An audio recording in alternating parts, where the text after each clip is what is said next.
Bank খাত যেখানে already খেলাপি ঋণ বা মন্দ ঋণ মোট বিতরণকৃত ঋণের 35% গিয়ে পৌঁছেছে, সেখানে এই ব্যাংকগুলো আর ব্যক্তি খাতে বিনিয়োগের জন্য কোনো ঋণ দেওয়ার অবস্থায় আছে কিনা সেটা একটি বড় প্রশ্ন। মাননীয় স্পিকার, আপনাকে ধন্যবাদ। মাননীয় স্পিকার, আমি কয়েকটি পরিসংখ্যান দিয়ে শুরু করি।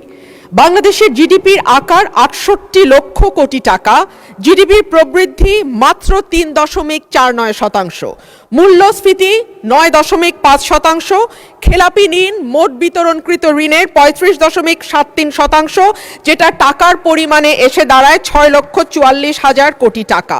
সামগ্রিক ব্যাংকিং খাতে মূলধনের পর্যাপ্ততা ঋণাত্মকে গিয়ে দাঁড়িয়েছে, সেটি এখন ঋণাত্মক 2.64%।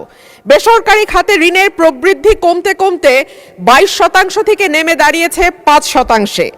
বাণিজ্য ঘাটতি বেড়েছে এবং হয়ে দাঁড়িয়েছে $22.21 বিলিয়ন, যেটি ইন্ডিকেট করে রপ্তানির হ্রাস এবং আমদানির বৃদ্ধিকে। আগে যেটা ছিল 22%। মাননীয় স্পিকার, শ্বেতপত্র বলছে বাংলাদেশ থেকে গত 15 বছরে পাচার হয়ে গেছে $234 বিলিয়ন, অর্থাৎ বছরে প্রায় 14 থেকে 16 বিলিয়ন ডলার পাচার হয়েছে। অন্যদিকে গ্লোবাল ফাইন্যান্সিয়াল ইন্টিগ্রিটি বলছে ওভার এবং আন্ডার ইনভয়েসিং এর মাধ্যমে বছরে $8 বিলিয়ন দেশ থেকে বাইরে গেছে। বাংলাদেশের ব্যাংককে রাজনৈতিক হাতিয়ার হিসেবে গত 15 বছরে ব্যবহার করা হয়েছে। যাদের দৃশ্যমান কোনো ব্যবসা নাই তাদেরকে ঋণ দেয়া হয়েছে, পরিবারের হাতে ব্যাংকগুলোকে একটির পর একটি তুলে দেয়া হয়েছে।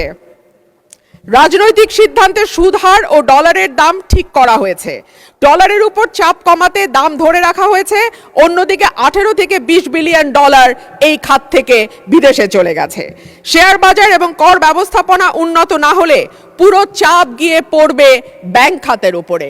আমরা জানি মাননীয় স্পিকার, বাংলাদেশে ঘাটতি বাজেট দেওয়ার একটি সংস্কৃতি আছে এবং এই ঘাটতি পূরণ হয় দেশের ব্যাংকগুলো থেকে ঋণ নিয়ে কিংবা বিদেশি ব্যাংক থেকে ঋণ বা অনুদানের মাধ্যমে। মাননীয় স্পিকার, ব্যাংক খাত যেখানে অলরেডি খেলাপি ঋণ বা মন্দ ঋণ মোট বিতরণকৃত ঋণের 35% গিয়ে পৌঁছেছে, সেখানে এই ব্যাংকগুলো আর ব্যক্তি খাতে বিনিয়োগের জন্য কোনো ঋণ দেওয়ার অবস্থায় আছে কিনা সেটা একটি বড় প্রশ্ন। IMF সম্প্রতি জানিয়েছে যে তারা বাংলাদেশে যে ঋণের চুক্তি হয়েছিল তার পরবর্তী কিস্তিগুলো নতুন সরকারকে আর দেবে না, তারা নতুন করে চুক্তি করতে বলছে।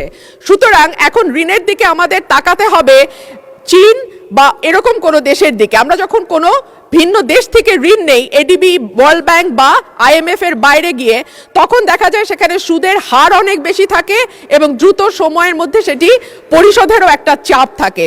সো এই সামষ্টিক অর্থনৈতিক চাপের মধ্যে অর্থমন্ত্রী কি করে এই বাজেট বাস্তবায়ন করবেন এবং সম্পূরক বাজেটে যেই টাকা তিনি চেয়েছেন পরিচালন ব্যয়ের জন্য